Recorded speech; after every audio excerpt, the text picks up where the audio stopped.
Then Johns recently gave his #1 tip for third shot drops.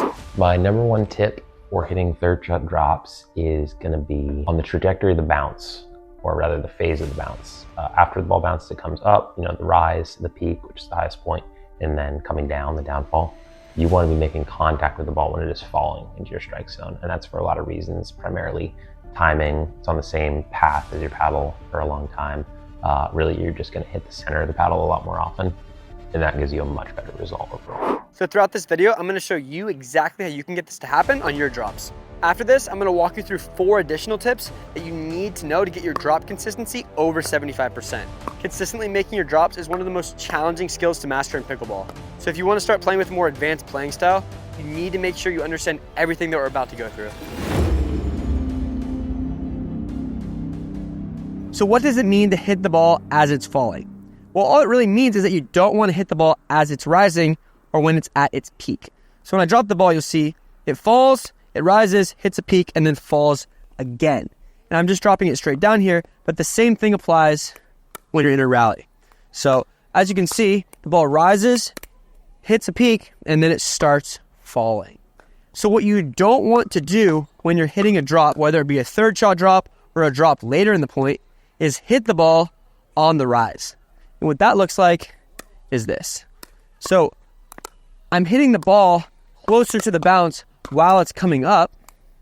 And what that does is a few different things. One, because I'm hitting the ball closer to the bounce, it's a little bit less predictable as to where the ball is going to be when it hits my paddle. So there's a good chance I might hit it off center.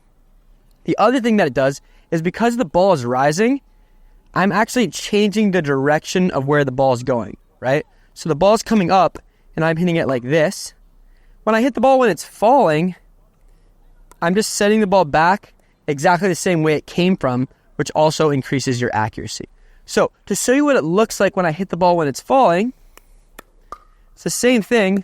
I just wait a little bit longer and I try to get the ball right in the middle of where it's falling. So I don't want to hit the ball at its peak.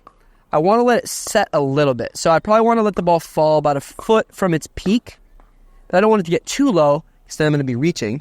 So to show you a few more examples, you want to let the ball get to its peak and then fall a little bit. And when you do this, if you try this on your own, you're going to realize it's a lot easier to control the ball when it's falling than if I'm hitting it on the rise. And it can be tempting sometimes to hit the ball as it's rising, but it just reduces your accuracy a little, especially if you're just getting started with the drops. If your drop consistency isn't already there, it's going to be way easier to hit the ball as it's falling. The caveat to this, though, is that if your opponent hits the ball really deep, it's going to feel like it's impossible to hit the ball when it's falling because it's rising, right, as it gets to you. So the solution to this is to back up, then move forward. So if my opponent hits a really deep shot and I want to hit it as it's falling, all I need to do is take a step back before I move forward. So what's important to keep in mind, you always want to be moving forward when you hit your drops. You don't want to be falling back just to be able to hit the ball as it's falling. So in order to get the ball as it's falling and move forward, we need to back up early so we can move forward through the ball.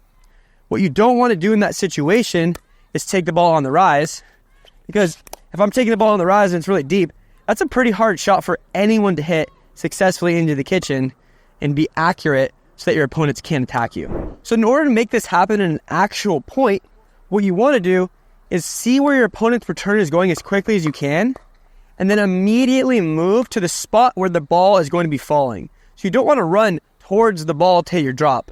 You want to run and estimate where the ball is going to be falling. So when I hit my serve, second I see where that return is going, I'm setting myself up to hit that ball right as it's coming down.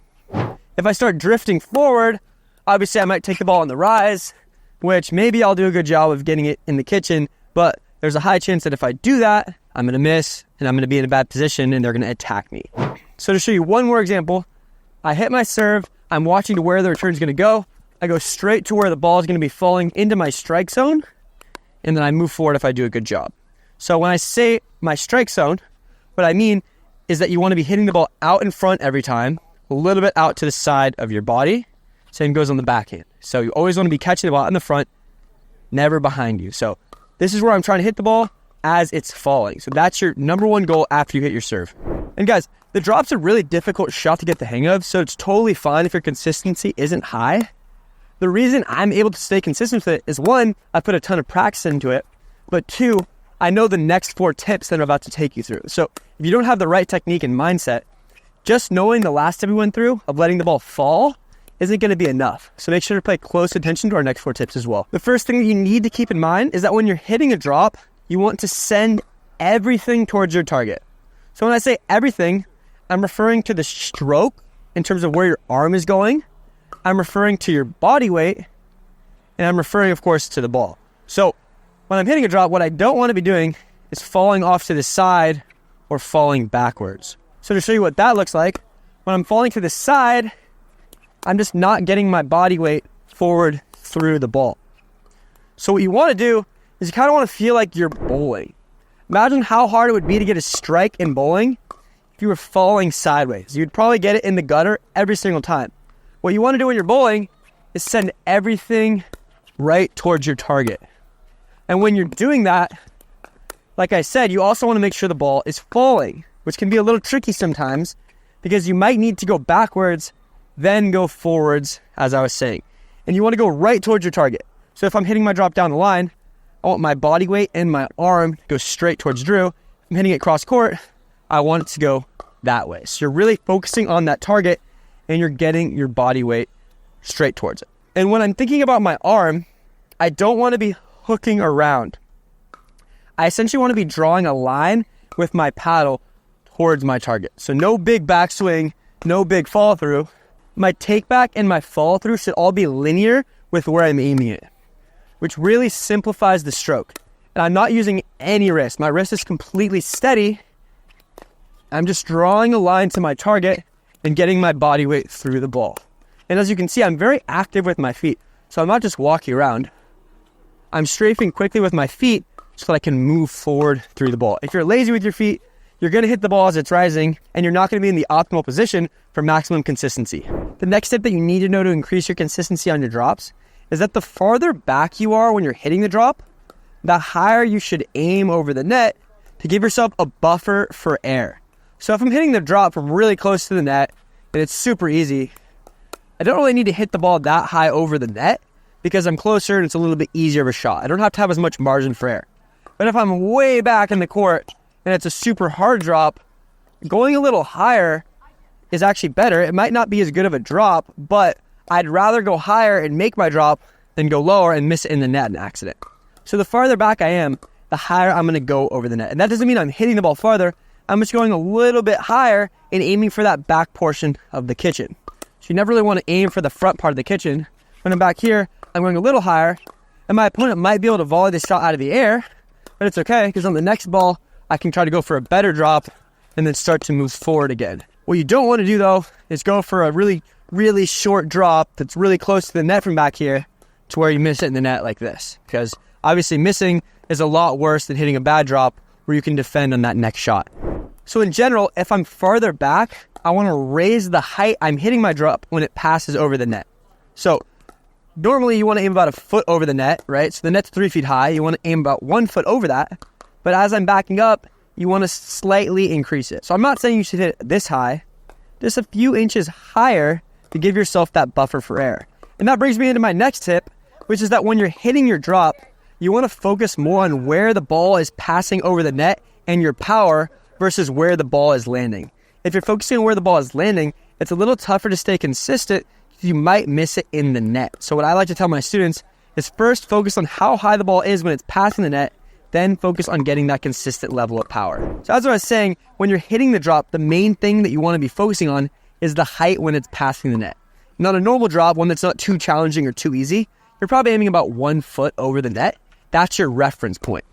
And what you'll notice is as you're doing that, you're going to miss sometimes, right? So the 1 foot is sort of my buffer. Right there, that was probably about 2 feet. This one, that's a little bit less. So by aiming a foot over the net, you're giving yourself that plus or minus 6 inches to where you'll still hit a pretty good drop. When I go farther back, as I said, you want to get that ball about 1.5 feet over the net. So that one was out, but I'm farther back. I could still make the ball land in the kitchen, but by giving myself that 1.5 feet, maybe I have a foot buffer in terms of where I'm going to hit it. I'm still going to make the shot in. So it's always more important to make the shot in than to hit an extremely challenging drop. So I'd say a normal drop, you're aiming a foot over the net, and on a difficult drop, about 1.5 feet over the net. The main thing though that's going to make you consistent with that is your power. So you're focusing on height of the net and your power. The power is where you need consistency. So it's a very accuracy-based shot, not going very hard. It's not like we're hitting a drive. What you need though is a consistent amount of power. And what that's going to come from is getting your body weight through the ball every time, hitting the center of your paddle every time, and just repetition, getting feel for the ball. So the more drops that you practice, the better idea you're going to get of how much you need to put into it so that it drops into the kitchen. If I'm going a foot over the net and I'm hitting it this hard, I'm giving my opponent an easy volley. And if I'm going too soft, I'm hitting it in the net. So you really need to get that repetition so you're consistently getting the ball a foot over the net and making it land in the kitchen with that arc. So to get a feel for getting that same power every time, you need to get a ton of practice hitting the ball into the kitchen. And one of the best ways to do that is with the Dink Master. On the Dink Master, you can practice hitting shots in the kitchen, and when doing that, you get immediate feedback from the targets and references. On dinks, you should be able to hit them all below the green line in this area. If you're hitting dinks up here, you're going to get sped up on, you're going to lose the point. If you want to back up a little bit to practice your drops and resets, the green line becomes your target. So you raise it up a little bit to give ourselves that buffer that I was talking about. The moral of the story though is that this repetition is what you need if you want to get to that 75% point on your drops. You need to hit 1,000 shots before you're going to get the hang of it. Just knowing these tips isn't going to get you there. You need that practice. And the real magic to the Dink Master is that when you have it at home, you're naturally just going to end up hitting so many balls because it's really convenient, right? You don't have to go to the courts, schedule anything with a partner. You can literally just walk outside, hit balls for 5 minutes, and then go on with your day. If you want to check it out, the link's in the description of the video. The last and most important tip though to getting consistency with your drops is that you want to have a loose and steady wrist, and you want to hyper focus on hitting the center of the paddle. So when I say loose and steady, what I mean is you don't want to flop the paddle with your wrist when you're hitting the shot. All the power on both sides is coming from your shoulder. Your wrist is completely steady. But with that steady wrist, you don't want to be squeezing super tight. You want to have your grip at about a 3 out of 10 in terms of tension. So you're just holding it tight enough so that the paddle's not shaking around in your hand. So it's kind of a little bit tricky sometimes to get the hang of having that loose grip without flopping your paddle, but you just want to keep it nice and stable, which increases your accuracy. In terms of hitting the ball in the center, when you're moving into position to get the ball as it's falling, the number one thing you're focusing on is how can I make the ball hit right here. So the center, the sweet spot of your paddle is a little bit above the center, right between each side of the paddle. So my sweet spot's like right here, and that's where you're trying to hit it.